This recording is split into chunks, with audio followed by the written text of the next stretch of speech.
This podcast is sponsored by Lucky California. The new Lucky California app is here, and you're going to love it because it's easier to use and gives you access to even bigger savings. You'll get exclusive offers. Plus, with Lucky You Rewards, you can earn points every time you shop that can turn into big dollars off at the checkout.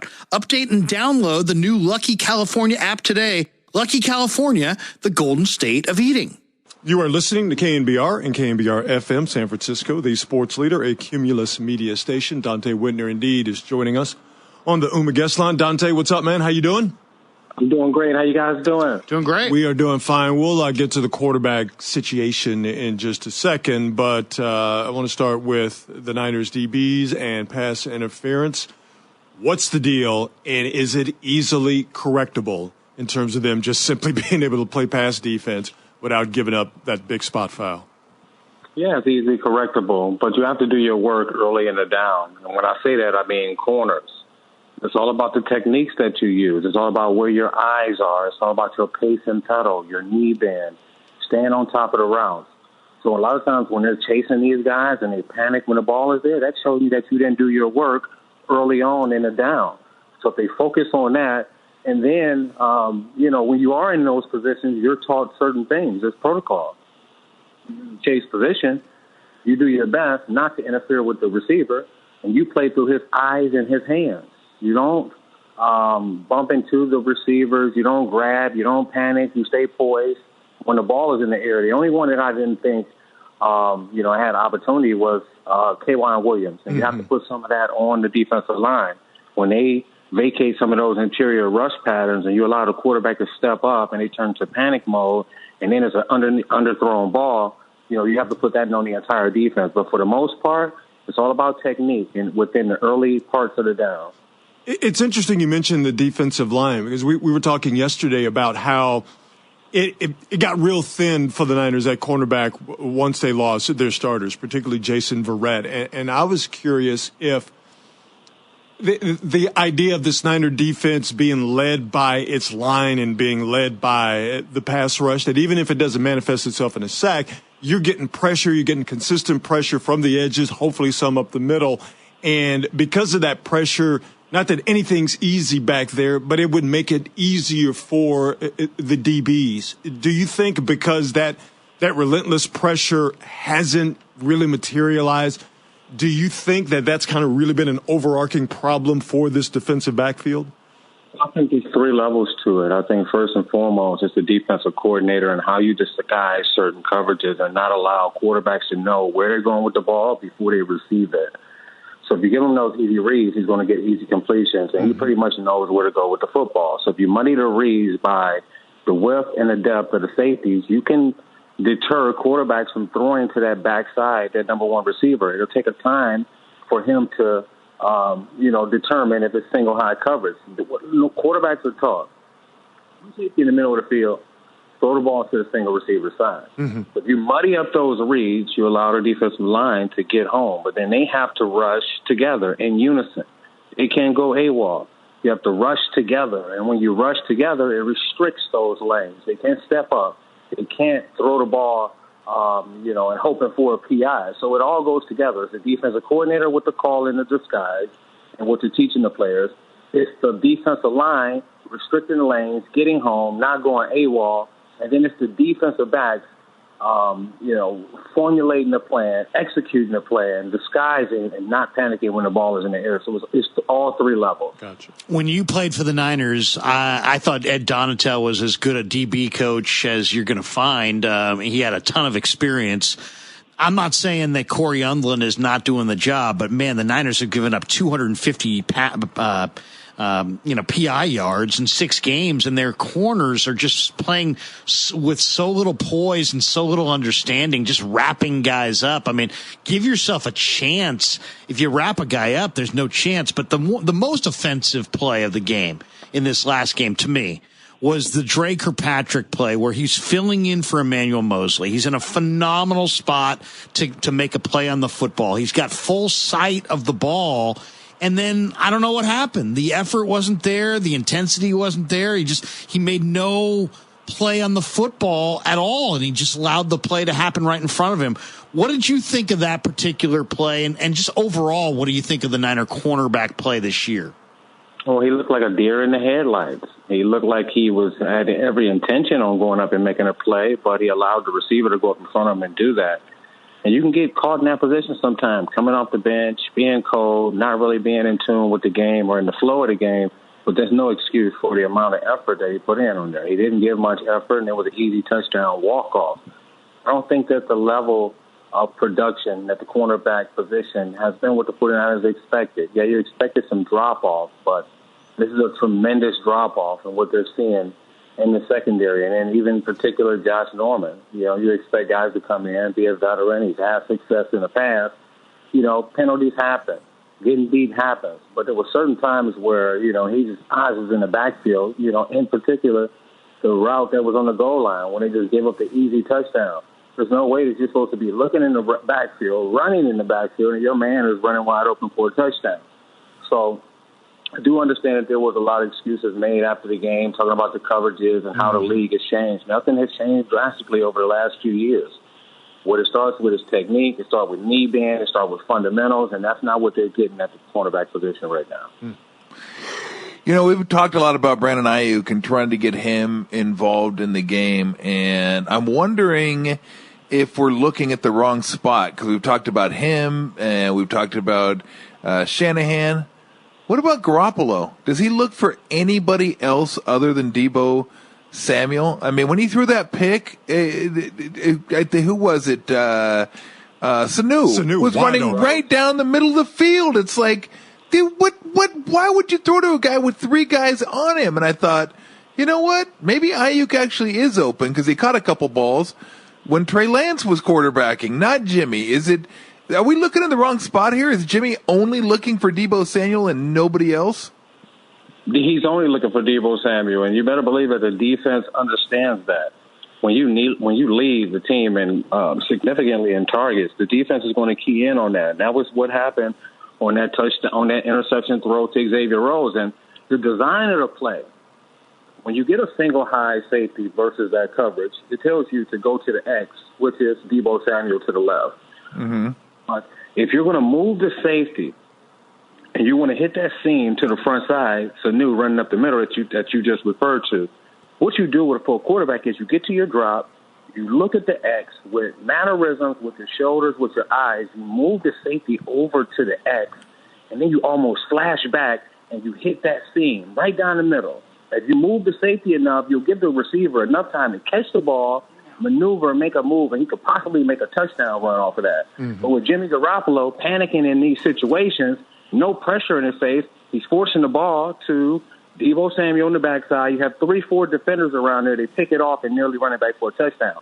That's the difference between top-tier quarterback play and what you're getting from Jimmy Garoppolo right now. Donte Whitner joining us on the UMA guest line, as he does every week here on the Tolbert, Kruger, and Brooks show. So that gets us right into the Trey Lance discussion. You have gone on record right here on KNBR saying that if he is healthy, Trey Lance is your guy now. No confusion, and the guy moving forward. Just expand on that, and do you get a sense, if you've talked to guys, or again, if you just get a sense, but do you think that that's kind of the prevailing wisdom amongst the players in the locker room as well? No, I haven't talked to anybody, but, conventional wisdom would tell you that if you have a guy that you're paying $100 million to and he's not getting the job done, he's turning the ball over, which is directly correlating with the losses that are happening to the team on the field, then what is the downside of putting Trey Lance in there if you're already losing? And you're already saying that this is the future. If you're already going to have to adjust the offense to him being out there, why not put him out there, let him learn on the run, similar to Justin Fields, run around, have some creative chaos, utilize the running game, and figure out what you want to do moving forward. So I don't see any upside in keeping Garoppolo out there if he's going to continue to turn the ball over, if they continue to lose, and the team is not, without any life.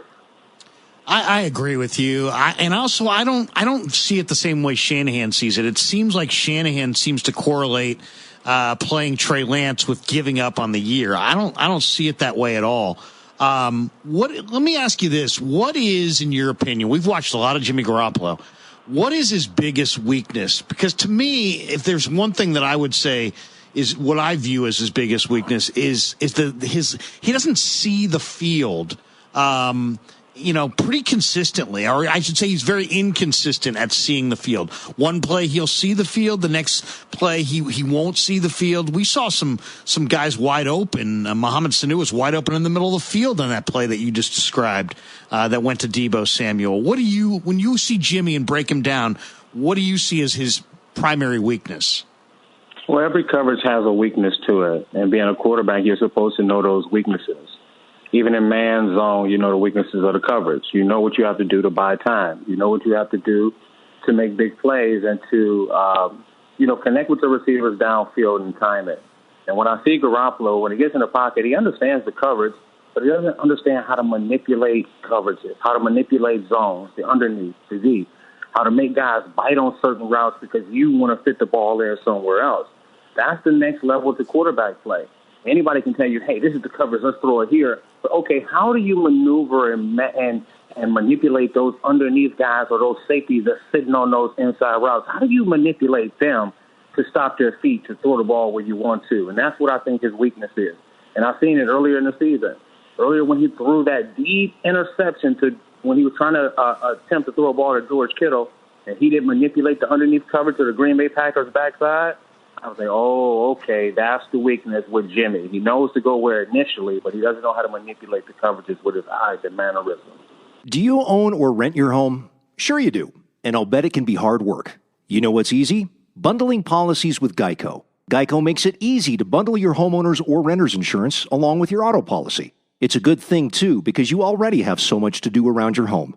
Go to geico.com, get a quote, and see how much you could save. It's Geico Easy. Visit geico.com today. That's geico.com. I wanted to ask you about the play that Carson Wentz ran in on the zone read. I think it was Mosley on the side. Yep. What was he doing? I mean, because it didn't look like if he handed it off to Taylor, he was going to have any effect on that play whatsoever, and he just bailed on his responsibility. And it's not like Wentz doesn't run; he does run. I'm just curious. Is there any explanation for why the hell he got suckered into that? Well, he wasn't in tune with the game plan, and being that backside defender, normally you don't put corners in that situation where the edge of the defense. But when he's one-on-one with the tight end and everybody blocks away from him, his job and what he's taught to do is to shuffle down, and he's supposed to be at the heels and on the hip of that end man on the line of scrimmage. So if it's a run away, you're not going to make a play over there. We're already overloaded with defense. That one time out of 10 that the quarterback decides to pull the ball, you better be there with your eyes attached to the hip and reading that. And he got lax for a second, like it happens. All 10 guys can be doing their job perfectly. If one guy is lax because he doesn't think that this play is going to attack him, that's when you give up touchdowns. And they caught him in a lax moment, and that's what you can't have when you're playing championship football. At all times, all 11 have to be engaged and make sure that they make that play, and he didn't get it done. We're talking to Donte Whitner on the UMA guest line. Donte, my first inclination is to say, since we saw Brandon Aiyuk last year perform, that, why can't the coaching staff get it out of him? The more I'm talking to people around the team, I'm getting the picture painted that maybe he's not necessarily going about his work the way he should. What do you see when you see Aiyuk? I mean, we're not seeing manufactured touches. We did see one, actually, in this last game, which was the first that we'd seen all year. He had 0 touches at or behind the line of scrimmage. But where would you go if you had a young player in his second year who wasn't performing up to snuff, and you were on this team? Is it up to him? Is it up to the coaches? Is it up to a teammate to confront him? Because clearly he's not putting his best foot forward. Well, it's not for a teammate to confront him. Maybe a leader can, light a fire under him if it is something that he's doing on a daily with his process, the work ethic, or what he's doing within the building. But Brandon Aiyuk has all the talent in the world. And I can tell you right now, a lot of those balls that Jimmy is throwing to Deebo Samuel, there's no reason that Brandon Aiyuk can't align in those positions and receive those type of receptions. So I'm not in the building every day, so I don't know about his process and this type of work ethic. But from what I see is, they're not doubling anybody out there. Brandon Aiyuk, he's not he's getting open. He's creating separation. So it's just about where's Jimmy's first read, who's his second read, and who do they want to put in that position. Right now they choose to put Deebo Samuel there as a guy who gets easy reads, easy routes up RPO throws and play action throws. Maybe they're teaching Aiyuk a lesson. Maybe his work ethic has dropped off, but as far as the way that he looks on the field, he looks the same to me. Donte, we always appreciate the time, the insight, and the candor that goes along with it. We'll talk to you next week, my man. Be well. All right, talk to you guys next week. Have a good one. Thanks, Donte. You too. Back at ya. Don't Let This Flop, the new podcast from Rolling Stone, focused on the latest TikTok trends and memes, with hosts EJ Dixon and Brittany Spanos. The himbo of the week, Shawn Mendes, for his answers to the Vanity Fair lie detector test. They asked about his For You page. He just said stuff. It is very himbo-y to be like, no, I'm not going to answer like what's on my For You page. Instead, he acted like it was an offensive question. It's not an offensive question at all. Don't Let This Flop. Listen wherever you get your podcasts.